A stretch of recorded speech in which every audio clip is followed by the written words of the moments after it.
Hello students, welcome to my YouTube channel geography Guru. आज हम पढ़ने और समझने वाले हैं क्लास 9th एसएसटी सामाजिक विज्ञान की वर्कशीट नंबर 37 यानी कि 37 को। आज की वर्कशीट बेहद आसान है, बहुत इंटरेस्टिंग भी है। आज की वर्कशीट में हम शुरू करने जा रहे हैं भूगोल का 5th चैप्टर प्राकृतिक वनस्पति तथा वन्य प्राणी। यानी इस चैप्टर में हम पढ़ेंगे प्राकृतिक वनस्पति के बारे में, हम पढ़ेंगे वन्य प्राणियों के बारे में और हम जानेंगे कि कैसे उनका संरक्षण किया जा सकता है। और आसान सी वर्कशीट रहेगी आज की, जिसमें हम जैव विविधता को समझेंगे और आसान से कुछ क्वेश्चन दिए गए जिनको हम हल करेंगे। चलिए शुरुआत करते हैं। जैसा कि आप स्क्रीन के ऊपर देख पा रहे हैं, ये हमारी वर्कशीट संख्या यानी कार्यपत्रक संख्या 37, जिसको आप इंग्लिश में 37 बोलेंगे। हमारा सब्जेक्ट है एसएसटी सामाजिक विज्ञान, जिसमें हम भूगोल का ज्योग्राफी का 5th चैप्टर है प्राकृतिक वनस्पति तथा वन्य प्राणी, उसका पहला भाग पढ़ने वाले हैं। दिनांक है 29 सितंबर 2020। हमारा देश भारत विश्व के 12 प्रमुख जैव विविधता वाले देशों में से एक है। अब ये जैव विविधता क्या होती है? यानी किसी स्थान पर जीव जंतुओं, पेड़ पौधों की जितनी अधिक वैरायटी पाई जाती है वो विविधता हो गई। ओके, वेरिएशंस हो गई, तो उसे हम जैव विविधता बोलेंगे। तो भारत है उन 12 प्रमुख देशों में आता है जहाँ पर जैव विविधता अधिक है, यानी कि अलग अलग प्रकार के पेड़ पौधे या वन्य जीव जंतु पाए जाते हैं।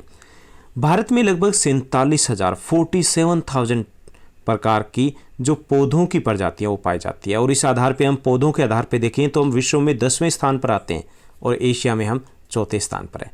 भारत में लगभग 15,000 प्रकार के 15,000 जो स्पेसीज है वो फूलों के पौधों की पाई जाती है। अकेले भारत में 15,000 शायद हमने देखे नहीं, और देखें तो हमें मुश्किल से 4 या 5 के नाम याद होंगे, ज़्यादा उससे अधिक हमें नाम भी नहीं पता है। इतनी वैरायटीज़ हमारे यहाँ पे फ्लावरिंग प्लांट की पाई जाती है।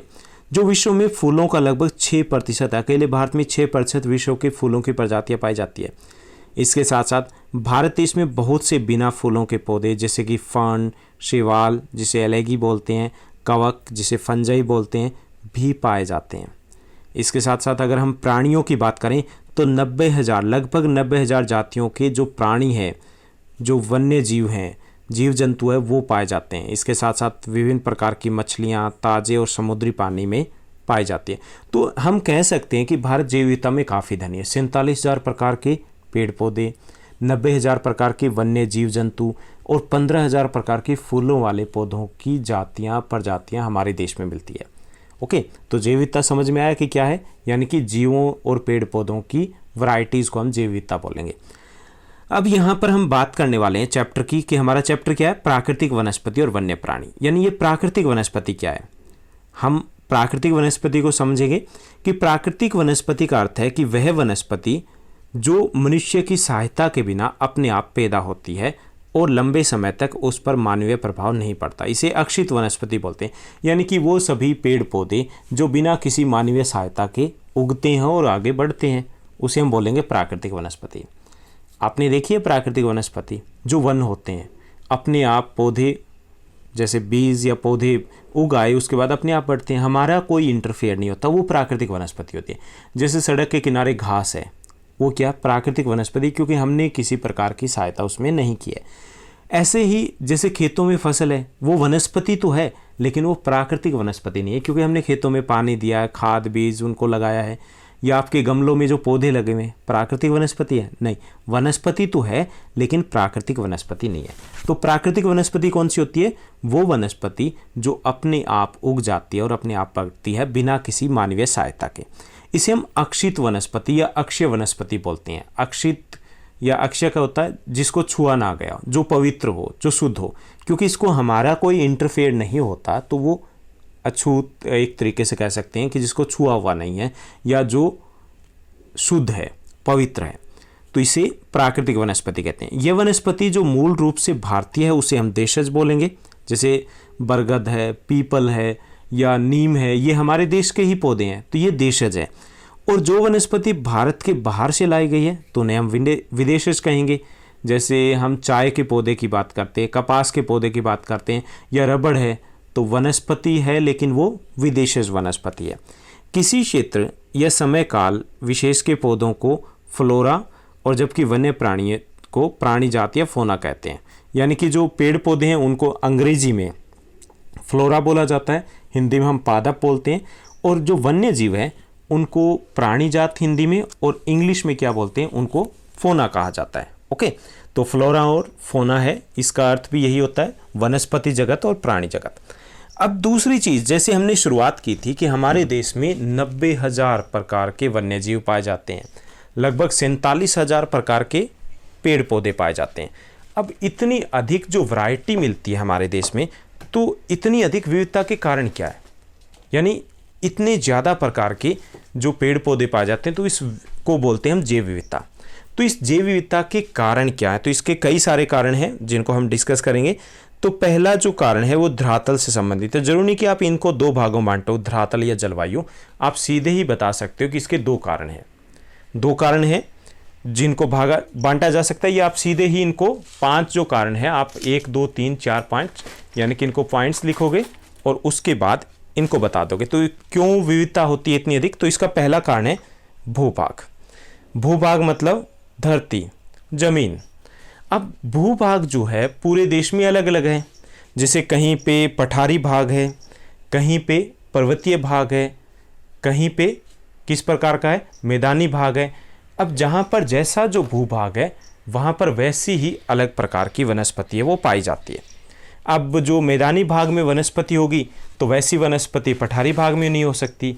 अब मरुस्थलीय भाग है तो वहाँ और भी अलग प्रकार की वनस्पति होगी, तो इसके कारण जैव विविधता होगी ना। अगर यही एक जैसा भूभाग होता तो शायद हमारे यहाँ पे उतनी अधिक जो विविधता है वो ना हो पाती। तो पहला कारण है भूभाग के कारण, कि भूभाग है वो अलग अलग है और इसके कारण यहाँ पर वनस्पति के प्रकार है वो भी अलग अलग है। उसके बाद दूसरा मृदा, मिट्टी, कि हमारे देश में जो मिट्टी है उसके अलग अलग प्रकार पाए जाते हैं। किसी भी देश में लगा लीजिए, अब अलग अलग मिट्टी में अलग अलग प्रकार के पेड़ पौधे होंगे। अगर एक ही प्रकार की मिट्टी होती तो एक ही प्रकार के पेड़ पौधे होते ना। अब मिट्टी अलग प्रकार की, तो इससे भी जैव विविधता को बढ़ावा मिलता है। जैसे मरुस्थल की बलुई मिट्टी है तो उसमें कंटीली झाड़ियाँ होती है।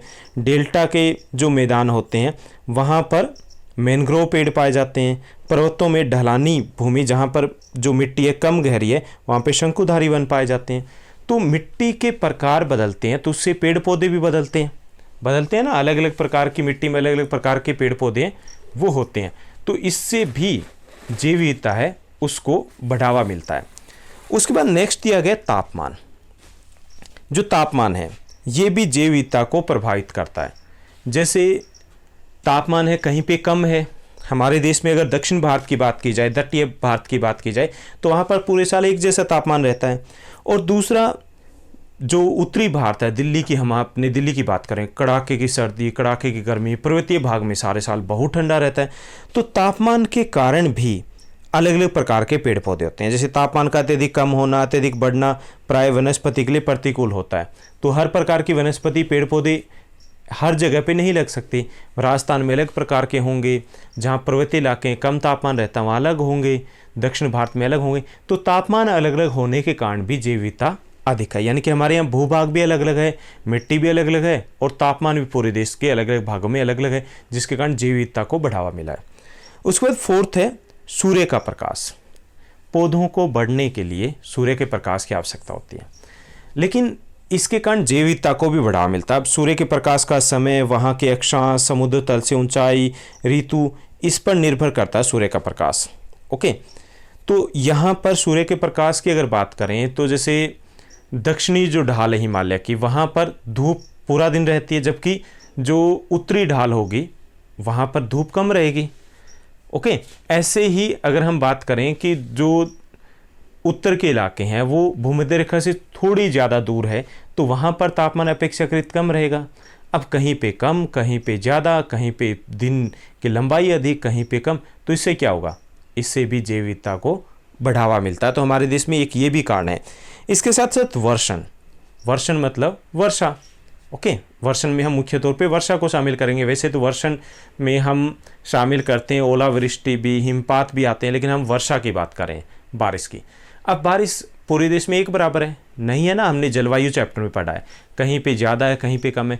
अब कहीं पे ज़्यादा है कहीं पे कम है, तो वहाँ पर पेड़ पौधों की जो वैरायटी होगी उनमें अंतर तो आएगा। जहाँ पे कहीं पे सदाबहार वन है, कहीं पे पतझड़ी वन है, कहीं पे कंटीले वन है, तो ये बारिश के कारण है। तो ये कारण है जिसके कारण जैव विविधता हमारे देश में पाई जाती है। ओके, तो इनमें से जो वनस्पति की विविधता है वो सभी पांचों कारण प्रभावित करते हैं। वन्य प्राणियों की जो विविधता है वो मुख्य तौर पर तापमान से प्रभावित होती है। तो ये थी हमारी आज की वर्कशीट, जिसमें हमने समझा है कि भारत कैसे जैव विविधता में धनी है। उसके बाद हमने समझा प्राकृतिक वनस्पति या अक्षित वनस्पति क्या होती है और भारत में जैव विविधता होने के क्या कारण हैं। अब हम आगे बढ़ते हैं, कुछ आसान से क्वेश्चन है वो डिस्कस करते हैं। तो कुल 5 क्वेश्चन है इस वर्कशीट में दिए गए हैं। पहला जो क्वेश्चन है वो है कि भारत में कितने प्रकार की पादप प्रजातियां पाई जाती है। पादप मतलब पेड़ पौधों की। तो भारत में लगभग 47,000 प्रकार की पादप प्रजातियां पाई जाती है। उसके बाद दूसरा क्वेश्चन दिया गया है कि वनस्पति से आप क्या समझते हैं। अपने आसपास पाए जाने वाले कुछ पौधों के नाम भी हमें लिखने हैं। तो वनस्पति का अर्थ है पादप अथवा पेड़ पौधे। ओके, इसमें घास, पेड़, कंटीली झाड़ियाँ शामिल होती है। अब हमारे आसपास के पेड़ पौधों के नाम लिखने हैं, जैसे पीपल, बरगद, नीम, सफ़ेदा जिसको यूकेलिप्टस बोलते हैं, बबूल, बेरी, अर्जुन, शीशम, अशोक, तुलसी आदि पौधे पाए जाते हैं जो दिल्ली में पाए जाते हैं। उसके बाद थर्ड क्वेश्चन जो दिया गया है, तीसरा क्वेश्चन है, वो है अक्षित वनस्पति किसे कहते हैं। यह आप द्वारा गमलों में लगाए गए पौधों से कैसे अलग है। तो वह वनस्पति जो बिना किसी मानवीय सहायता के अपने आप उगती या बढ़ती है उसे हम अक्षित या प्राकृतिक वनस्पति कहते हैं। यह गमलों में लगाए गए पौधों से अलग है। क्यों? क्योंकि गमलों में लगाए गए पौधे हमारी सहायता से उगते और बढ़ते हैं और ये अपने आप। फोर्थ क्वेश्चन दिया गया किन्हीं 2 देशज और 2 विदेशज वनस्पति यानी कि पेड़ या पौधों के नाम लिखने। तो देशज है हमारे देश के नीम और बरगद। विदेशज जो हमारे देश में बाहर से आए हैं वो है चाय, रबड़। फिफ्थ क्वेश्चन है हमारा कि वनस्पति और वन्य प्राणियों विविधता के कारण क्या। जो हमने अंतिम टॉपिक, लास्ट टॉपिक जो डिस्कस किया वो पूरा हमें एक्सप्लेन करना काफ़ी इंपॉर्टेंट है ये आपके एग्जाम के लिए भी। तो इसका पहला जो कारण है कि विविधता क्यों होती है वो है भूमि, कि विभिन्न प्रकार की भूमि जैसे पर्वत, मैदान, पठार इत्यादि में विभिन्न प्रकार की वनस्पति होती है। अलग अलग प्रकार की भूभाग है तो वनस्पति भी अलग अलग प्रकार की होगी, तो इससे जैव विविधता को बढ़ावा मिलता है। दूसरा मृदा, मिट्टी में विविधता है हमारे देश में, तो मिट्टी में विविधता से वनस्पति में विविधता आती है क्योंकि अलग अलग प्रकार की मिट्टियों में भिन्न प्रकार की वनस्पति है वो उगती है। तीसरा तापमान, तापमान में अंतर के कारण भी वनस्पति और वन्य प्राणियों में विविधता बढ़ती है। तापमान अगर एक जैसा होता तो एक प्रकार की होती। चौथा जो कारक है वो है सूर्य का प्रकाश। सूर्य के प्रकाश का वनस्पति की विविधता से सीधा संबंध है। सूर्य के प्रकाश की मात्रा में अंतर होने से भी वनस्पति और वन्य प्राणियों में विविधता आती है क्योंकि तापमान बदल जाता है। ओके, उसके बाद पांचवा जो कारण दिया गया है वो दिया गया है वर्षण, कि अधिक वर्षा और कम वर्षा वाले इलाकों में अलग प्रकार की वनस्पति मिलेगी। ये नहीं कि राजस्थान में और केरला में एक जैसी मिलेगी, नहीं मिलेगी ना, क्योंकि वर्षा की मात्रा में अंतर है। तो ये भी जैव विविधता को प्रभावित करने वाला एक कारक है। तो ये थी हमारी आज की आसान सी वर्कशीट जिसमें हमने कुछ समझा कि प्राकृतिक वनस्पति क्या होती है, जैव विविधता क्या होती है और इसके कारण क्या है। उम्मीद करता हूँ आपकी स्टडी बहुत अच्छे से चल रही होगी, आप स्वस्थ होंगे, मस्त होंगे, घर पर होंगे और खूब पढ़ रहे होंगे। आप कमेंट जरूर कीजिएगा अपने नाम के साथ, अपने स्कूल नाम के साथ, और अगर कोई डाउट है तो उसके साथ, क्योंकि बड़ा अच्छा लगता है जब आप कमेंट करते हो, मुझे फीडबैक मिलता है, मुझे भी मोटिवेशन मिलता है। तो इस चैनल को लाइक, शेयर, सब्सक्राइब भी कीजिएगा। आज के लिए बस इतना ही। Thank you, bye bye, have a nice day.